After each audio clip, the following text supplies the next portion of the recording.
Muy buenas tardes. Soy el maestro Joseph Espejo López.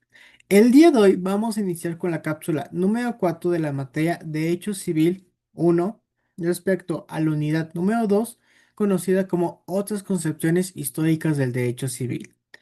Sin embargo, ¿cuál va a ser el objetivo principal de esta cápsula? El objetivo principal va a ser que el mismo estudiante pueda analizar cuál fue la transformación del derecho civil de las primeras legislaciones y disposiciones jurídicas aplicadas durante el proceso de independencia de nuestro país hasta la promulgación de la Constitución de 1824, identificando de esta forma su influencia, su continuidad y su constante histórico dentro del derecho civil vigente en nuestro país.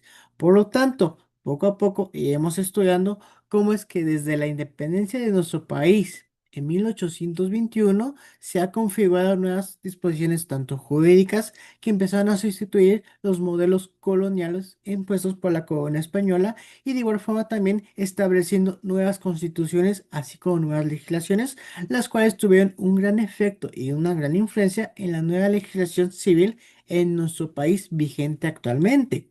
De esta forma, y estableciendo estas concepciones, vamos a ir empezando analizando poco a poco estas diferentes transformaciones, tanto sociales, políticos y jurídicos.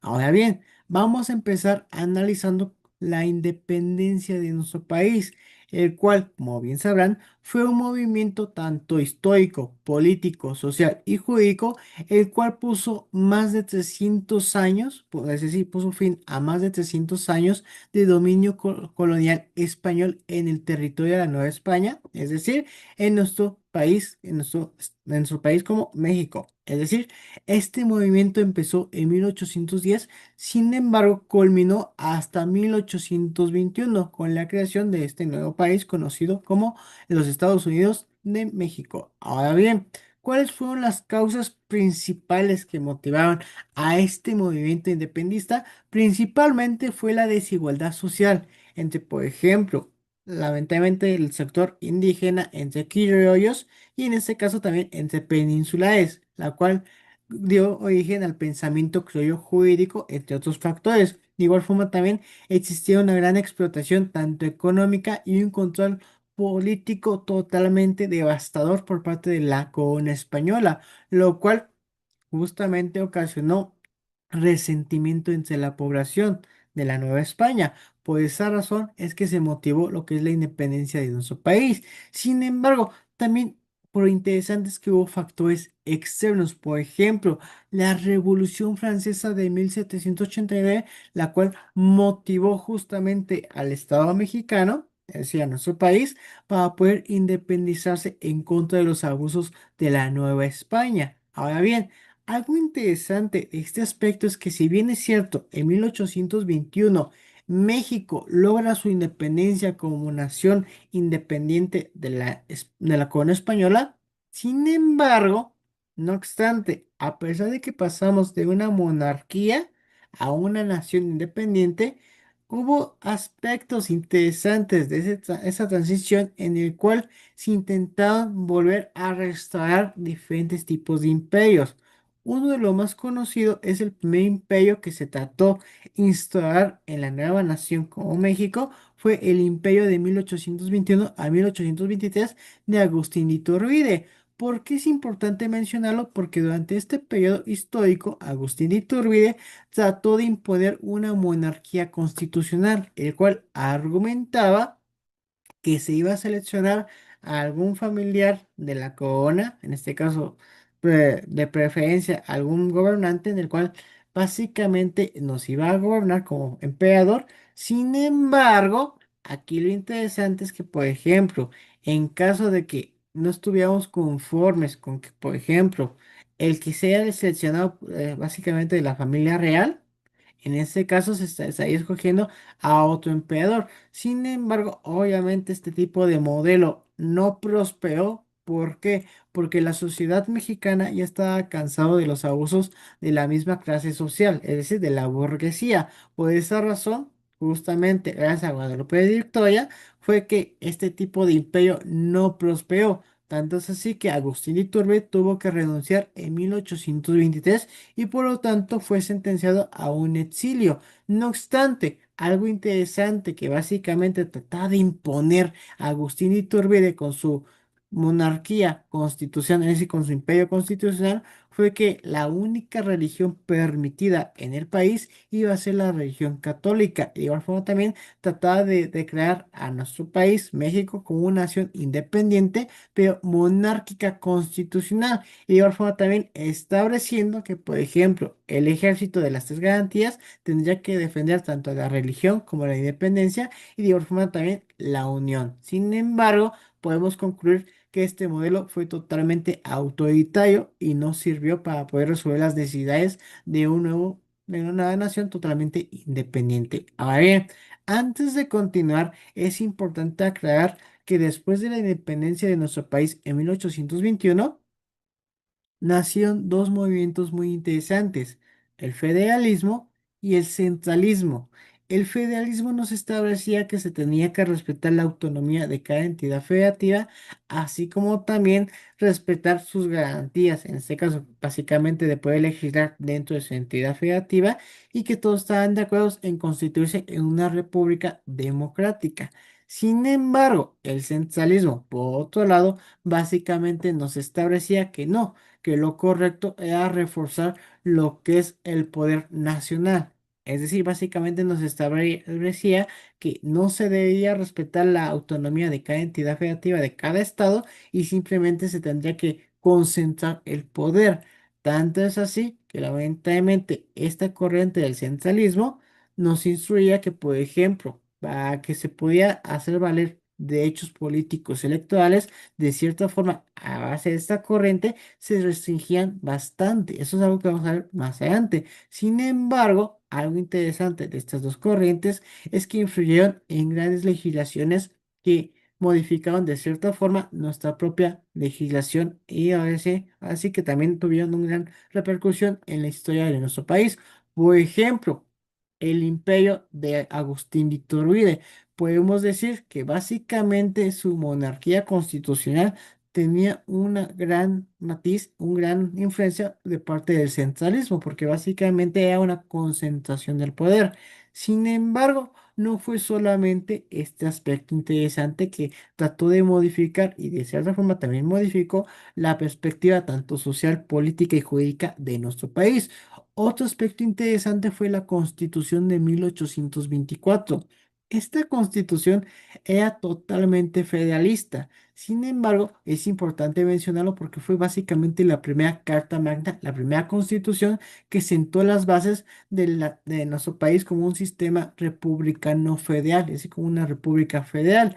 Es decir, adoptó totalmente lo que es la corriente federalista y sin embargo también estableció la división de poderes para evitar justamente la concentración de poder. Es decir, recordemos que el monarca, el emperador, podía crear normas, podía crear legislaciones, podría juzgar y en todo caso obligar a que se cumplieran sus legislaciones. Básicamente una concentración de poder. No obstante, este sistema obviamente ocasionaba diversas violaciones y el descontento directamente de la sociedad. Por esa razón fue necesario, ¿sabes qué? Mejor vamos a hacer una división de poderes. Tanto es así que esta división, este concepto sigue vigente actualmente, por ejemplo, en la Constitución de 1917. Es decir, tenemos lo que es el poder ejecutivo, legislativo y judicial. Desde esta Constitución de 1824 ya se venía manejando esta ideología, esta conceptualización. Es decir, el poder legislativo se va a encargar de crear nuevas legislaciones, reformar la legislación vigente, etcétera. Poder ejecutivo se va a encargar de velar de que efectivamente se cumpla dicha legislación. Y Poder Judicial se va a encargar de administrar justicia conforme al respeto de la legislación vigente y aplicable en nuestro país. De esta forma evitamos una concentración del poder directamente en nuestra nación. Y no obstante, no fue solamente ese aspecto interesante que nos trajo esta Constitución de 1824 totalmente federalista. También establecía que la única religión que estaba permitida en nuestro país era la religión católica. Y de igual forma también, de esta forma, sentó los principios de igualdad, legalidad participación política y federalismo. Sin embargo, algo interesante que también debemos mencionar es que no fue la única constitución que se publicó, que estuvo vigente en nuestro país. De cierta forma, como hemos visto anteriormente, hay ocasiones en las cuales vamos avanzando para poder llegar a un estado de derecho. Sin embargo, por debido a factores tanto endógenos como exógenos, lamentablemente retrocedemos. Tanto es así que México no fue la excepción. Es decir, en 1836 se promulgó lo que es la Constitución de 1836. Esta constitución, conocida como también la Constitución de las Siete Leyes Constitucionales, estableció lamentablemente un sistema totalmente centralista. Es decir, básicamente dejó de lado la Constitución de 1824 y pasamos de un sistema federalista a un sistema centralista, el cual básicamente abolió la soberanía de cada estado y en este caso, de cierta forma, restringió la ciudadanía de cada mexicano. Tanto es así que, por ejemplo, para que tú pudieras votar, tenías que ser mayor a 25 años y tener los ingresos suficientes para poder garantizar tus derechos políticos y electorales, lo cual obviamente, conforme a la Constitución de 1907, es una total violación a tus derechos humanos. Sin embargo, en esta Constitución de 1836 estaba permitido. Y de igual forma también, como al momento en el cual le quitas de cierta forma la autonomía a cada entidad federativa, ocasionas el descontento de cada estado. Por ejemplo, vas a ocasionar, lamentablemente, con este sistema que cada estado, de cierta forma, aparte de que esté descontento con el nuevo régimen autoritario, de igual forma también ocasionar conflictos bélicos dentro de tu nación. Tanto es así que lamentablemente a raíz de esta constitución de 1836 hubo demasiado descontento en nuestro país y demasiadas guerrillas internas. Tanto es así que solamente empeoró con las famosas siete leyes constitucionales, las cuales básicamente iban modificando un aspecto en concreto dentro de nuestra nación. Por ejemplo, la primera ley de estas siete leyes constitucionales, que básicamente fueron un conjunto de reformas, lamentablemente establecía que la soberanía residía en la nación y no en los estados. La segunda ley nos establecía que, por ejemplo, el país iba a estar dividido en departamentos gobernados por jefes políticos. Es decir, se estaba concentrando el poder una vez más. Incluso también la tercera ley nos establecía que los ciudadanos solamente podían tener derechos políticos siempre y cuando establecían y cumplían los requisitos que nos establecía la misma legislación. Eso sin mencionar que, por ejemplo, la cuarta ley organizaba de nueva cuenta el poder legislativo y la quinta ley, de cierta forma, establecía y reforzaba al poder ejecutivo. Recordemos que quién va a ser la máxima autoridad en el poder ejecutivo, es decir, la máxima autoridad, el mando supremo de las Fuerzas Armadas de México, el presidente. De esta forma se reforzaba ese poder ejecutivo. Y de igual forma también la sexta ley anulaba cualquier tipo de ley y en este caso también que posiblemente pudiera disolver al Congreso. Es decir, básicamente creó como una especie de organismo en el cual pudiera disolver tanto leyes como al mismo Congreso. Es decir, básicamente totalmente una violación a derechos humanos. Y por ejemplo, también la séptima ley básicamente nos establecía un procedimiento un tanto complicado para poder reformar las leyes constitucionales. Es decir, este sistema centralista era totalmente violatorio a derechos humanos y obviamente ocasionaba un gran conflicto tanto económico, social y desestabilidad tanto política y económica dentro de nuestro país. Y por ejemplo, también ocasionando la oposición de varias entidades federativas que no estaban de acuerdo con este régimen centralista, el cual lamentablemente no podía garantizar y resolver las necesidades de la misma sociedad que tenía, porque recordemos que en ese momento histórico estábamos básicamente recientes, independizados, lamentablemente, de un sistema totalmente autoritario como la corona española. Por lo tanto, había una gran desestabilidad tanto económica, social y política y jurídica dentro de nuestro país. Y luego también algo interesante que trajo estas reformas, esta constitución de 1836, fue la separación del estado de Texas. Es decir, en 1836 se independizó a raíz de ese sistema totalmente opresor y de igual forma también totalmente centralista y de igual forma también por los numerosos golpes de Estado que estaban sufriendo nuestro país a raíz de este sistema totalmente centralista. Ahora bien, no obstante, eso es algo interesante que tenemos que mencionar. Posteriormente a que se instaló esta constitución de 1836, obviamente no logró administrar justicia en nuestro país. Y de igual forma también había muchos problemas tanto fiscales y económicos. Por esa razón fue necesario implementar y poder restaurar la constitución de 1824, la cual era totalmente federalista.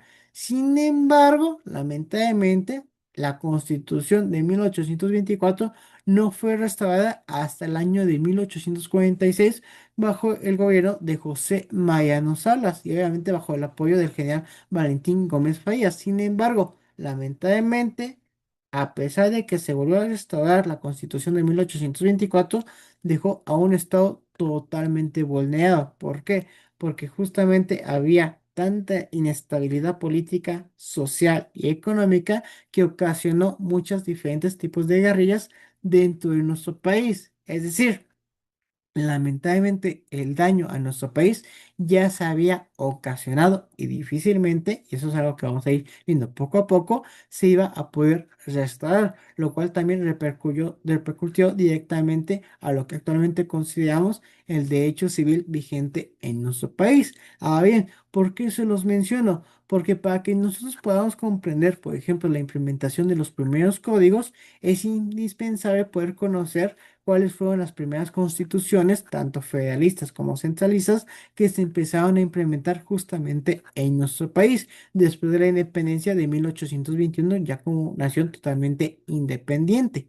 Ahora bien, hasta aquí sería esta cápsula. Agradezco mucho su atención y nos vemos hasta la siguiente cápsula. Gracias.